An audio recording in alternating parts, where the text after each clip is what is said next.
आप तिरुमल्ला की उन लंबी घुमावदार कतारों में खड़े रहे हैं। आपने सुना है कि यह दुनिया का सबसे समृद्ध मंदिर है, लेकिन क्या आपने सोचा है क्यों? आज मैं आपको वही दिव्य कथा सुनाने जा रही हूं, जो एक ब्रह्मांडीय विरह को आपकी अपनी प्रार्थनाओं और वचनों से जोड़ती है।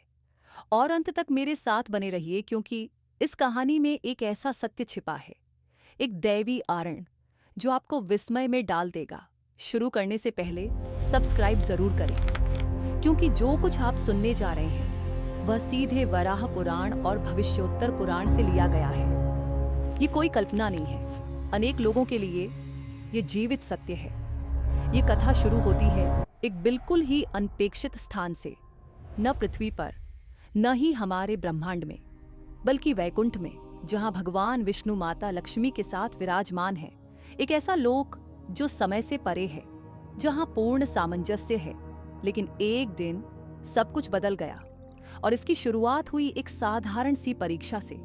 एक ऐसी परीक्षा जिसने भगवान को अलग कर दिया और मानवता के भाग्य को हमेशा के लिए बदल दिया। किसने सोचा था कि एक ऋषि का क्रोध दुनिया के सबसे समृद्ध मंदिर की नींव बनेगा? लेकिन असली झटका तब लगता है जब आप जानेंगे कि उस ऋषि ने स्वयं भगवान के साथ क्या किया।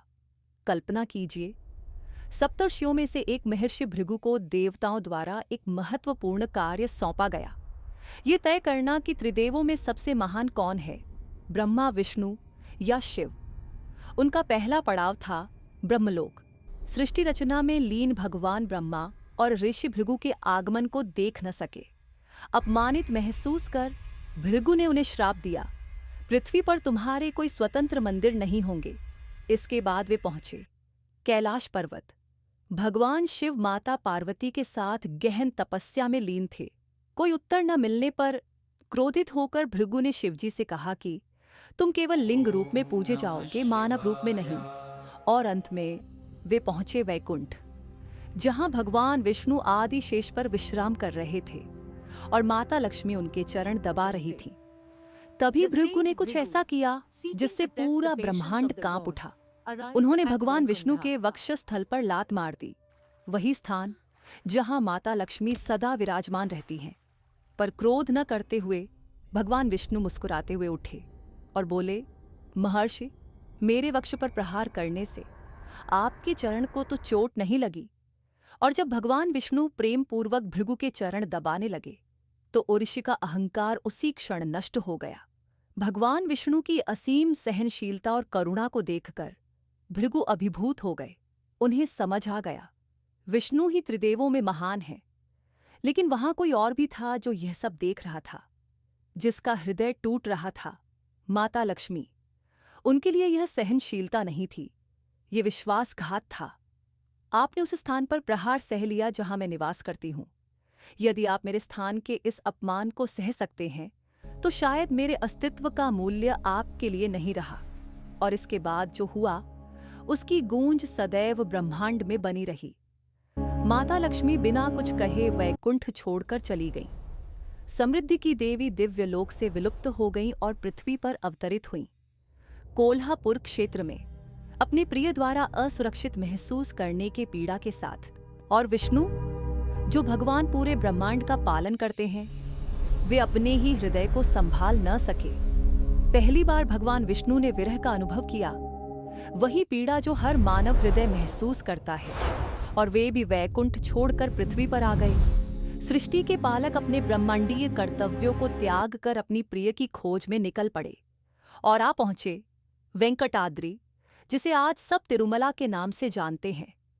लेकिन वे विष्णु के रूप में नहीं, वे आए एक साधारण तपस्वी के रूप में, श्रीनिवास। वेंकटाद्रि पर एक चींटी के टीले के नीचे उन्होंने वर्षों तक घोर तपस्या की। न अन्न, न जल, सिर्फ माता लक्ष्मी से क्षमा की पुकार। जब यह संकट गहराया तो ब्रह्मा जी और शिव जी समझ गए, यदि विष्णु तपस्या में लीन रहे तो सृष्टि नहीं बचेगी। तब उन्होंने भक्ति का एक अद्भुत उदाहरण प्रस्तुत किया। ब्रह्मा बने एक गाय और शिव बने एक बछड़ा। हाँ, सृष्टिकर्ता और संहारक साधारण पशु बन गए अपने प्रिय मित्र की सेवा के लिए। वे चोल राजा के राज्य में पहुंचे, जहां वह गाय असीम मीठा दूध देती थी। परंतु हर दिन वह गाय वेंकटाद्रि जाती और चींटी के टीले के ऊपर खड़ी होकर सारा दूध वहीं अर्पित कर देती। ग्वाला भयभीत था। दिन प्रतिदिन रहस्य गहराता गया। एक दिन वह छिपकर उनके पीछे गया। जो उसने देखा उसने सब कुछ बदल दिया।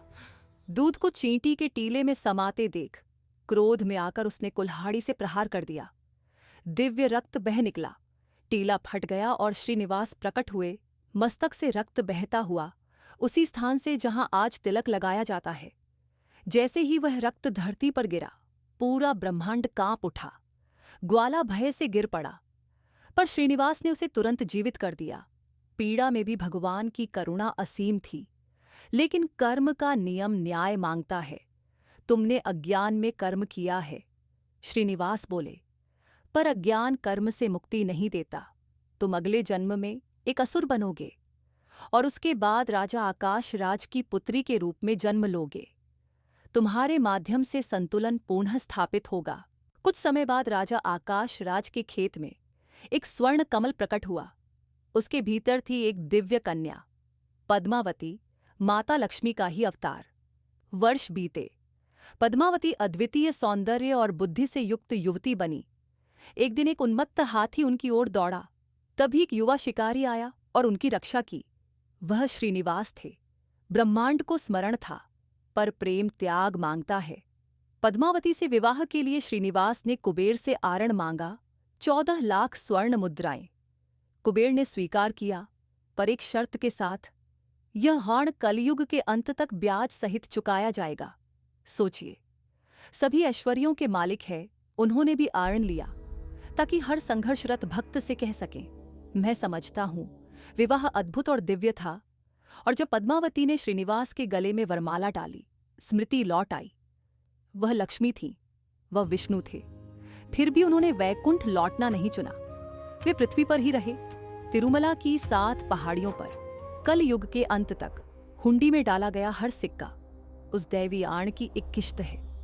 हर लड्डू एक भुगतान, मस्तक पर लगा तिलक त्याग की स्मृति। इसीलिए तिरुमला केवल एक मंदिर नहीं है, ये प्रमाण है कि आपके भगवान ने सुख नहीं सेवा को चुना, आपने भक्तों को चुना। गोविंदा गोविंदा।